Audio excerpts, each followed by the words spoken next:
लोकशाहीचा बुलंद आवाज, रिपब्लिकन वार्ता महाराष्ट्र। नाशिककरांच्या लाडक्या नवशा गणपती बाप्पाच्या आगमनाने आज शहरभर भक्तिमय वातावरण निर्माण झाले। या पावन प्रसंगी पहिल्या आरतीचा मान आदिनाथ संप्रदायाचे पीठाधीश्वर तसेच हिंदू जोडो यात्रेचे राष्ट्रीय अध्यक्ष परमपूज्य श्री श्री 1008 महामंडलेश्वर कलकीरामजी महाराज यांना लाभला।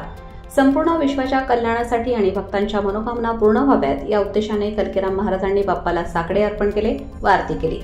या सोहळ्याला अनेक मान्यवरांची उपस्थिती लाभली। शिवसेना जिल्हा संघटक योगेश आप्पा मस्के, गंगापूर पोलीस ठाण्याचे पोलीस निरीक्षक प्रमोद पाटील सर, नवशा गणपती मंदिर ट्रस्टचे अध्यक्ष राजू शेठ जाधव, पत्रकार संदेश भाऊ केदारे तसेच किरण भाऊ नाईक आदी मान्यवर या भक्तिरंगात सहभागी झाले।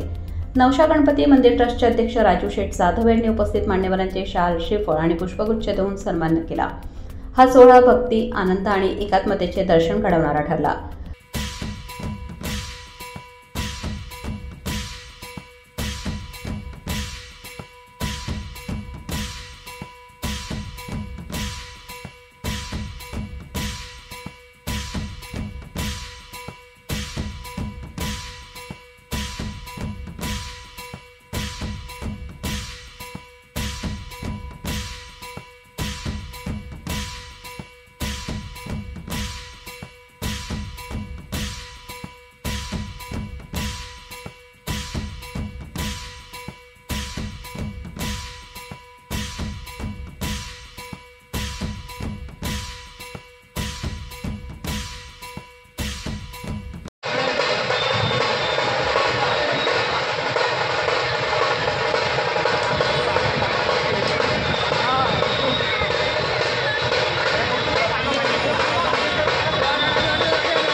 रिपब्लिकन वार्ता महाराष्ट्र ब्युरो रिपोर्ट, नाशिक।